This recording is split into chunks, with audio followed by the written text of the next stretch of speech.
welcome to Stan the Wine Man TV. I am your host, Stan Rattan, and this is the Blue Collar Wine Show, where I help you spend your wine dollars wisely.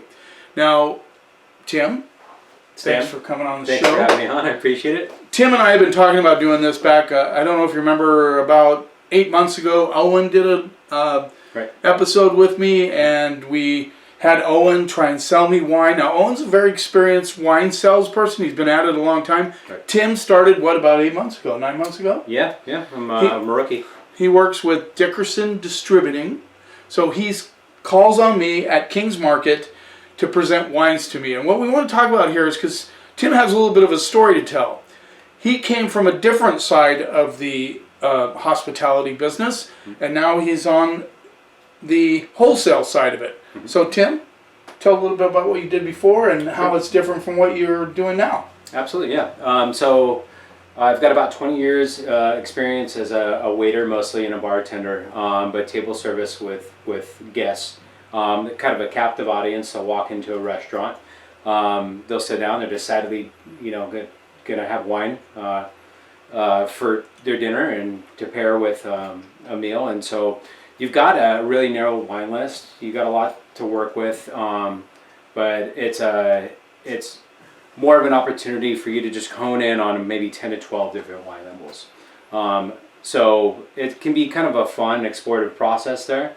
The excitement in it is that you just need to know a story or two, just a little bit about the wine, just enough to lead somebody maybe on an impulsive decision to try something fun. So you're saying that you're in the restaurant business, limited list, people are there to have a good time. Right. And so you just have to let them know what's there. Exactly. You're guiding the process for the guest. Yeah. And essentially you've got a very, very small wine list to work with, or a limited amount of selection. So you just got to find something that fits. Lots of times you've got maybe 5 or 6 bottles that you're serving by the glass, or wines you're serving by the glass. Mm-hmm. So you're able to size things up and kind of pour, as the pace allows in a restaurant, 2 or 3 different options for somebody to taste sometimes. And for there, it's just a process of elimination and find something that fits with them. So. Now, how many times have you run into a real wine expert? Like when you start serving them, they come across as somebody that really knows their stuff and questions you, and how often did that happen? It's pretty rare. Most of the time when you do, or when I do come across somebody who is really well versed in the world of wine, I let them drive, mm-hmm. And I don't try to fake the funk, I just let them know right off the bat, like, hey, you've got a thing or two to teach me. Seem to know what you're talking about. Yeah, exactly. So in those cases, we focus on things like the varietal, or the region, or the winemaker. Mm-hmm. Those are the kind of things that speak to a more experienced wine drinker, and help them to make a more informed and educated decision. Now, you're on the other side of the coin. Right. You're almost everybody you come to now. Right. As a wholesale wine rep, mm-hmm.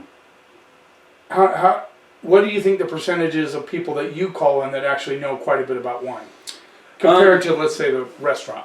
I'd say, to be honest, not much greater. Really? Well, I mean, a little bit. I mean, you've got probably, out of 50 accounts, I've probably got 5 or 10 that really know their stuff. Yeah.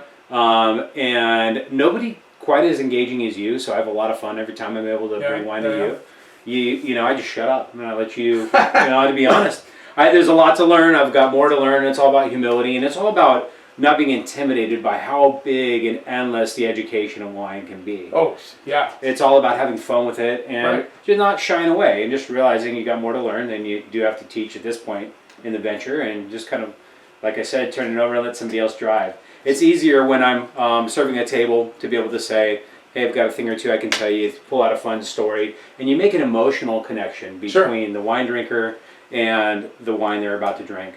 Now, when I'm going to you, you're not going to the end all say all. You're not the only person drinking this wine. As a matter of fact, you've got an 80% rule that you like to reside by, which essentially is, hey, I'm buying wine for all of my customers out there. I'm not buying wine for myself.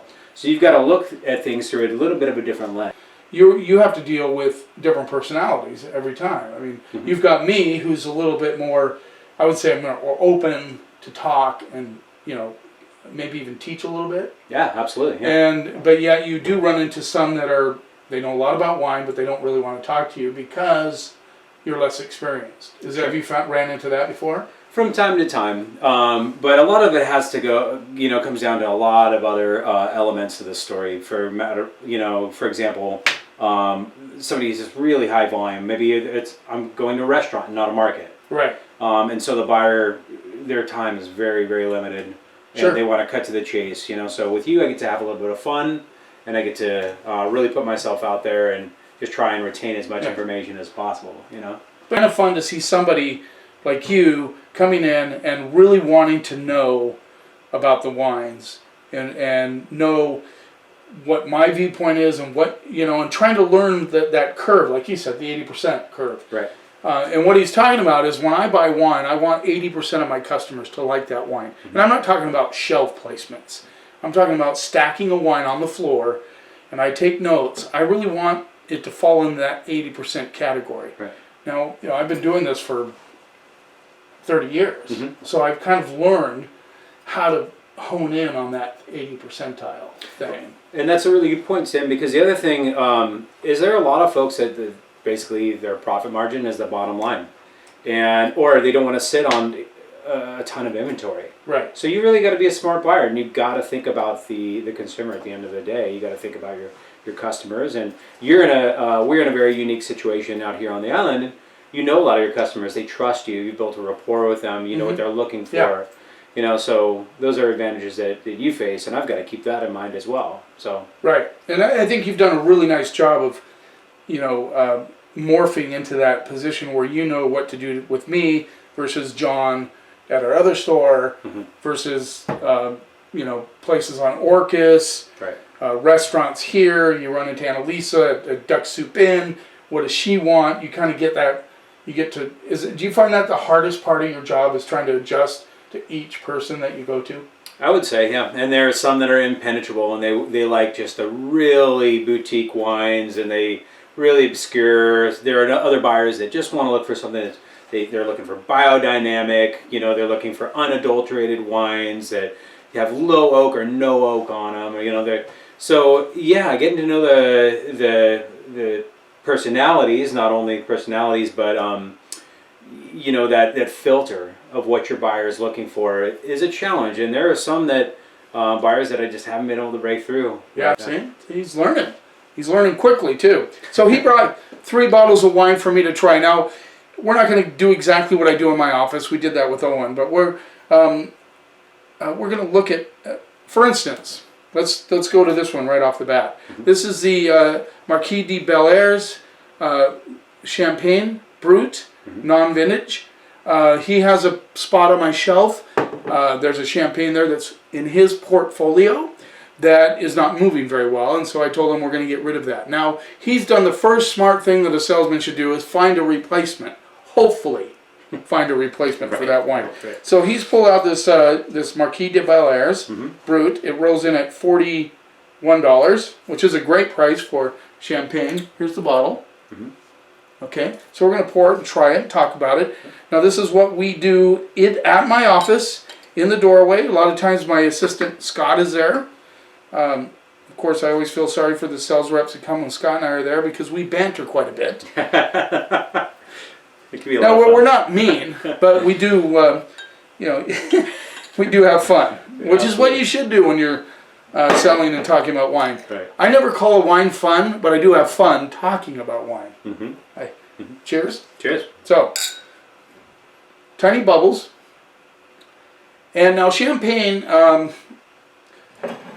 has protected their name, Champagne. True. Nobody else can call it Champagne. Corbel still puts it on there because they're grandfathered in, which, I think that's a little bit silly, but that's... They used to be, anybody that had a sparkling wine would call it Champagne. Well, Champagne went on a campaign to stop people from using that name, and they've succeeded. And a lot of wineries took it off their label. Champagne is a specific region in northern France. Mm-hmm. The soil there is beautiful. It's chalky. It has all these qualities that you can only find in Champagne. So I think it's very important that they have that rule that you can only call it. All right, so let's see what we get here. Yep. So what do you get on the nose there, Tim? Get a little bit of that yeast or bread. Mm-hmm. I get some bready notes or biscuit. Bread dough. Like brioche or, Which is a really good quality in Champagne. So we're looking at $41. I think the Fournet that we're taking off the shelf is about $47. So you're looking at $6 less. So now me as a wine buyer, I'm thinking, okay, is this going to be a legitimate placement that I think the customers will buy that has good value? So we're going to try it.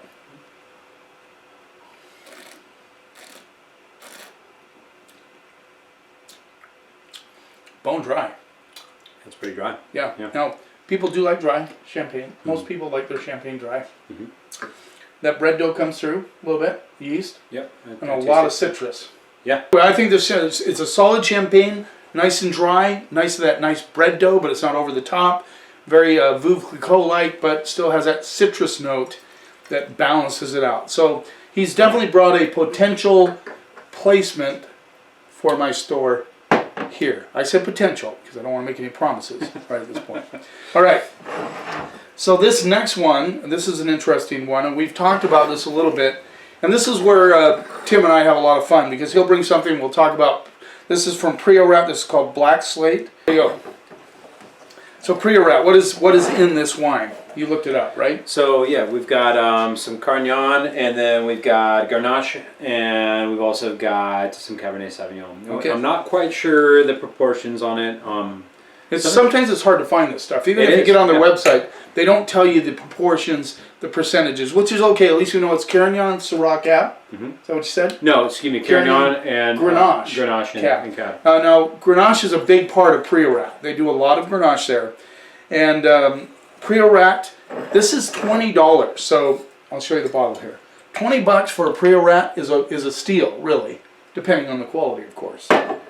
So we're going to get into this wine. You get that nice kind of little bit of barnyard on that. You get just a touch of it. There's some funk there, yeah. I get like somebody smeared a little old horse poop or sheep poop on leather.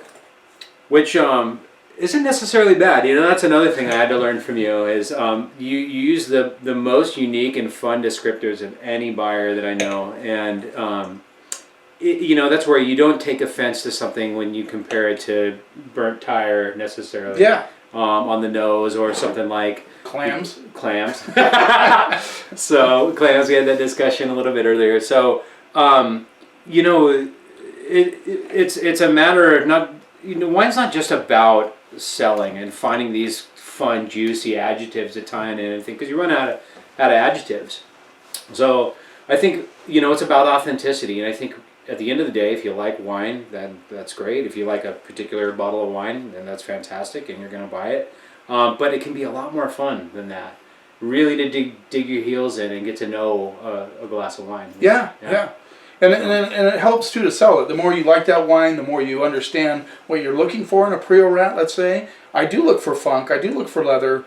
In this case, this one has a little bit of tobacco and licorice. Those are all qualities that you look for in a Priorat from Spain. Well, that's the only place you're going to find one. The Priorat region, yeah. There's those something else there. What do you got? Give it to me. Come on.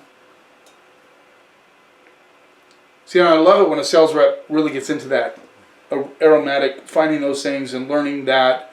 That's a key. And I think smelling is 80% of enjoying wine, really, smelling wine. So if you're watching this episode, I would encourage you to spend a little more time smelling it, because you're going to get more out of that wine.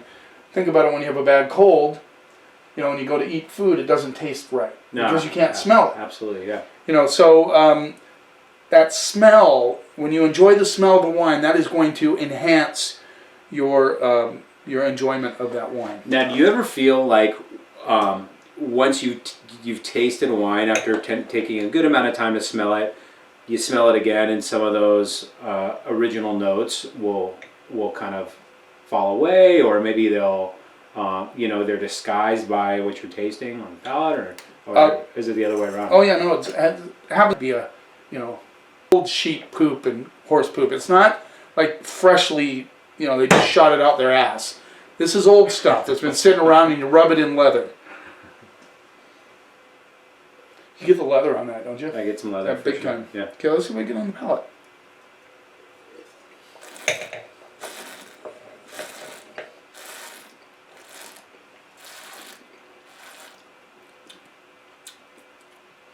So I'm going to hit you with this.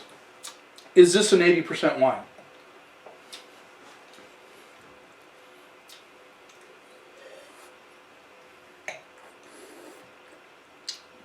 Yeah. You think so? I think. Okay. Yeah.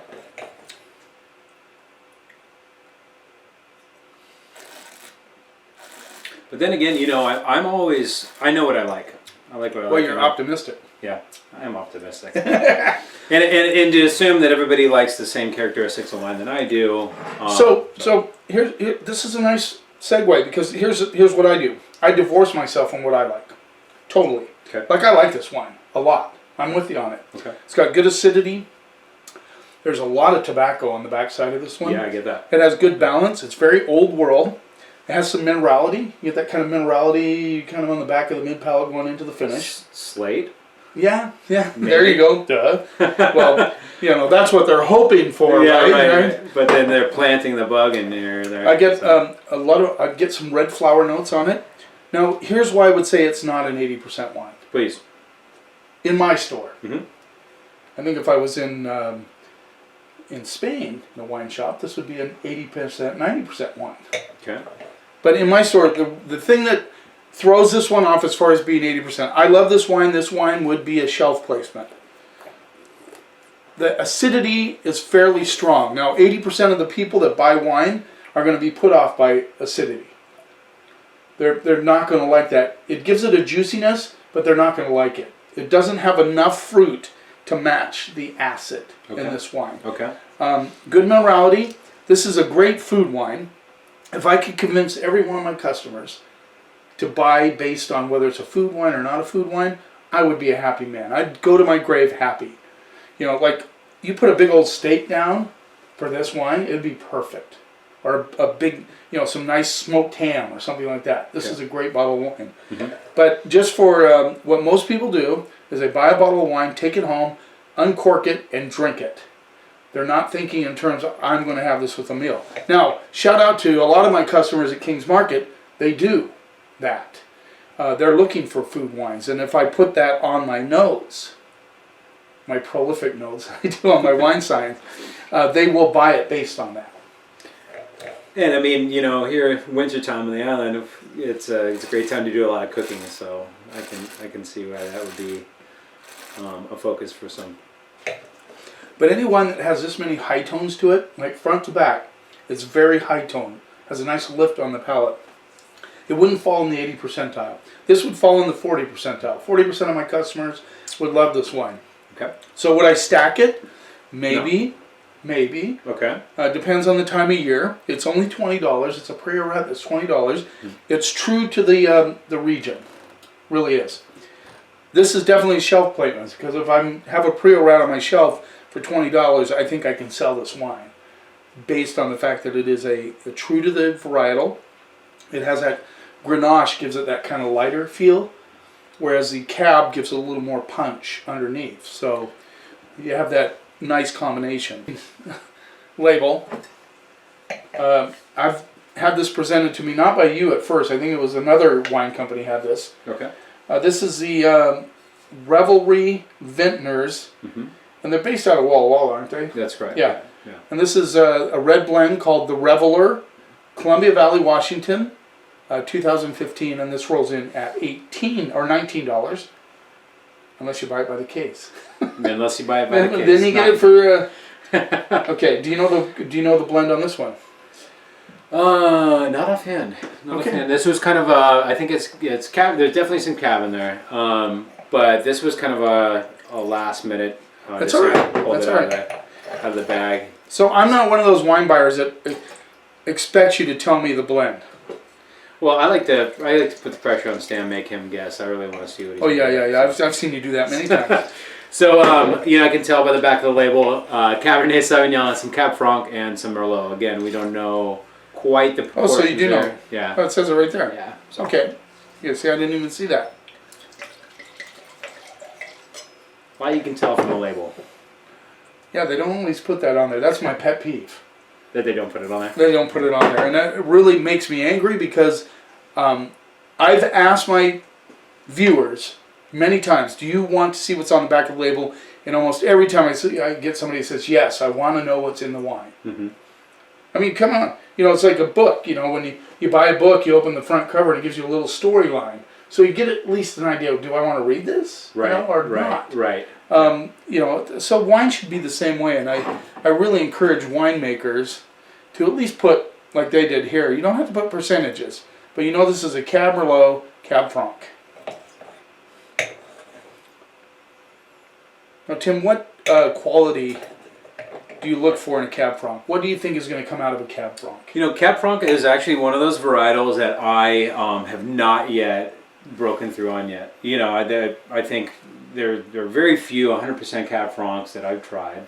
And that's actually an area of study in terms of varietals that I'm really looking forward to discovering a little bit more, because Cab Franc off the bat, I couldn't tell you what a predominant characteristic of Cab Franc is and what to expect from it. So Cab Franc... This is the new guy talking here. Yeah, no, and that's what I appreciate about Tim. He actually asked me a lot of questions because he wants to know. And there are other sales reps that don't necessarily ask you any questions. They don't care what you think. They just want to present wine to you. Right. And I really, I'm not going to use the word hate, I really dislike the salesman that agrees with everything I say. Because guess what? I know I'm not always right, and I want to hear their opinion on the wine, because that's the way I learn as well. When you get a sales rep, you say, God, I smell plums on this. And he goes, no, not really. What I'm getting out of this is that. And I go, you're right. That's it. We need that input sometimes. We need that. That's why wine tasting groups are so good. That's why when you come to the office and we talk, that really helps me as well as you. Sure, and you're not telling me what to taste or what to smell, but you are giving me an idea of some things I can look for. Yeah. Yeah, which is nice. And the reason Go ahead. You first. Well, I was just gonna say, even just catching one of those, it's nice because it gives you a little bit of confidence sometimes, and just your ability to kind of grasp what to take away from a wine. So, yeah. So one of the characteristics of Cab Franc is parazines. Blackberry stem, salal leaf, anything stemmy or leafy. You get that a lot out of Cab Franc. Okay, very interesting. It's good to know. Especially if you do in fact, you should pull a sample from your portfolio, because I know you guys have some sort of a Loire Valley Cab Franc, maybe. I should look at your catalog. And then you'd really get an idea, because the Loire Valley, they really show that parazine element in a Cab Franc. Okay. But this has it. If you smell it, you get a little bit of that kind of brambly, kind of branchy smell. Okay. Okay. And I live in a thick wooded area on an island, and so I... You know what we're talking about. There, yeah, for sure. And there's a lot of dark cherry and currant notes on this one as well. Mm-hmm. But I will say it's a little muted. It doesn't kind of blast out on your nose. I agree. Yeah, I agree. The first real huff of this I got, I didn't see. Nothing was like really jumping out at me. But a lot of wines, and I've learned this over the years, are aromatically challenged, and when you put them in their mouth, they just go. It's like almost like they're hiding themselves. Like that girl that has a veil across her face, and you're like, she looks kind of frumpy, and then she pulls it off, and you go, whoa. Now is there? This has a little chocolate on it. Now, I notice that chocolate notes sometimes will hold back the bright aromatics of the fruit. Do you get the chocolate on it? Is that a Cabernet characteristic? Yeah, definitely a Cabernet. Yeah. Sometimes Merlot will have chocolate on it as well.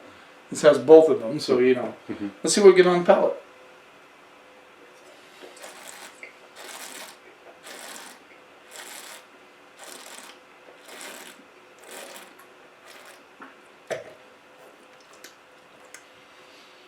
Big tannins. Now, also has oak tannins on it.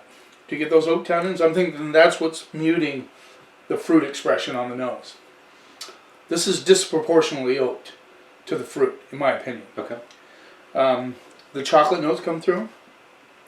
This is a wine that I think probably should be decanted for a couple hours. Okay. And it might come out of its shell a little bit. Mm-hmm. I think it has too much oak on it for the fruit. Personally. Yeah. I'm not going to go for the revelry in this particular instance. I think for $20 I can find that much better wines for $20. So Tim's going to walk away. He's got 2 possible shelf placements. That's a pretty good score. And you know what else is a good score for me is knowing what Stan doesn't like about something. So it's for me just as much of progress knowing what doesn't work, as what does work. So then I put that in my notes, close the book on that. Next time I come to you, I'm going to keep that in mind. That just as much what you're not looking for or what somebody might not be looking for as what they might be looking for. So, exactly. There you go. Yeah. So I think in my little planner, I'm going to have Tim back on this program a year from now. God willing that I'm still around. And we will look at the progression, how Tim has progressed as a salesman to retail outlets and to restaurants. And you did a nice job here. I really like it. Thanks for taking the time. It's an honor. Yeah, absolutely. I really appreciate Thanks, it. Stan. A lot of fun. You have a good career ahead of you. I can see that. Thank you. Before we finish tonight, I want to thank, I've been getting more and more subscribers, but I want to do a quick shout out to Taylor, Tammy, Jonathan, and Ron, who recently subscribed to my channels. I really appreciate it. It means a lot to me. Thank you for doing that. And thank you to all of those that take the time to watch this. Take a little bit of time out of your day, and I hope you enjoy this program. I enjoyed doing it. You keep watching, and I'll keep helping you spend your wine dollars wisely.